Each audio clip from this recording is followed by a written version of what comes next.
What's up, preppers? Welcome back to another video. Despite the thumbnail, this isn't a fear-mongering video, so don't worry, I've not gone down that path just yet. But it is some latest news, both world and situation, as well as personal. So, rockets fired from Iraq towards US military base in Syria is the report that's coming through. So the report is that at least 5 rockets have been fired from an Iraqi town of Zuma, or Zuma, however you pronounce that, towards a US military base in the northeastern Syria. 2 Iraqi security sources have told Reuters this. So it's coming from 2 different sources, so I'm pretty sure it's quite accurate. Not just speculation. If there's any casualties, I'm not sure yet.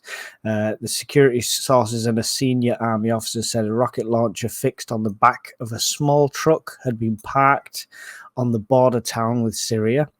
The military official said the truck caught fire with an explosion from an unfired rocket at the same time as warplanes were in the sky.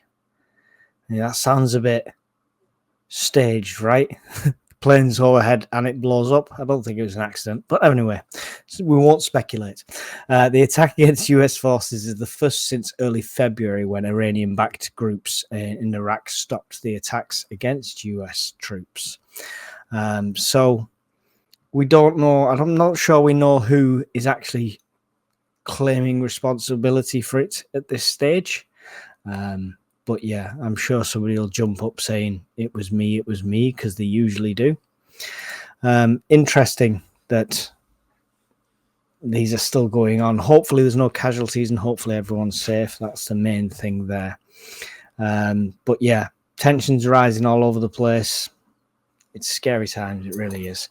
But US have just approved over 60 billion in aid to Ukraine, which is the military aid, I believe. So this could put Russia into a corner. This could either hopefully force them to come to the table and do some negotiations rather than force them to do something extreme. Or we'll see in the next month, I believe. Come June, I think we'll know which direction this is going. So don't quite hit your panic buttons yet. Don't quite go and hide in a bunker or anything like that, but definitely stay on top of your preps.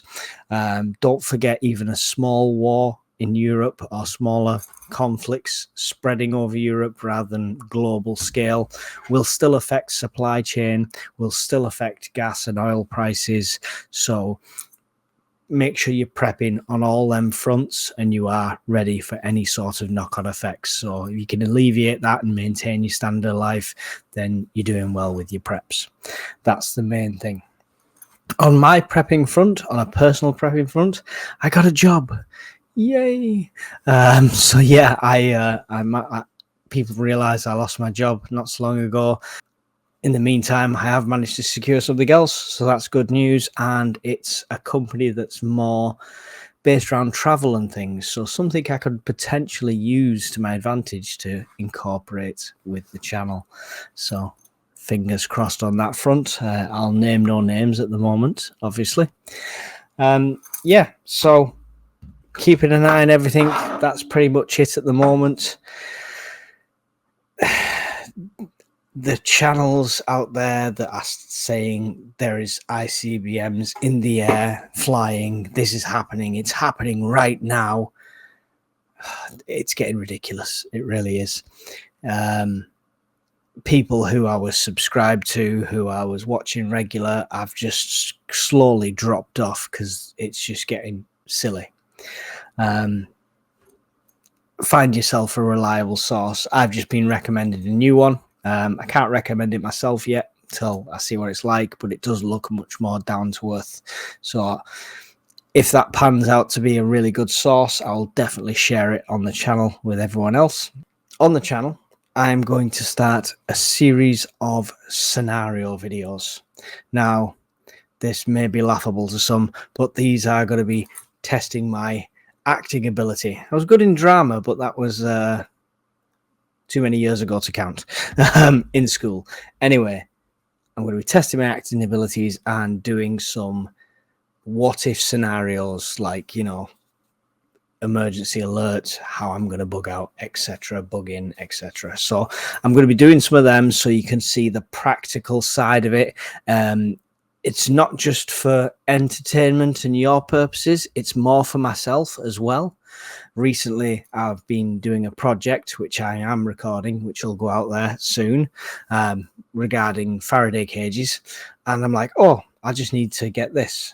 And I went to where I thought my tool was and it wasn't there. And then I was looking for something else and it wasn't there. And I'm just started thinking, although I do know where, you know, my self-defense stuff is and my food is, not everything's organized. So I do really need to get on top of my organization of my preps. And these scenarios will help me plan for that eventuality. Yeah. If you're bugging out, you're going to want to take a certain amount of documentation with you in case that's still valid after the fact, and things like that. So it's not just about, I know I've got everything, it's having it to hand, it's having it ready, it's keeping it organized. So yeah, these scenarios, watch out for them. I'll probably release them to the members only side first, and they will go public afterwards. This is not trying to exclude anyone, more so to ease myself into the criticism so they can see it first and let me know how terrible it is before I let the general public see it. Yep, that's about it from me. That's the update. Thanks for watching. I'll keep you updated as much as possible with things that are going on, and I will let you know them sources if they come through. Thanks for watching, guys. Don't forget to hit like, subscribe, consider becoming a member. It really does help. All the links are in the description as usual, and I'll see you in the next video. Bye.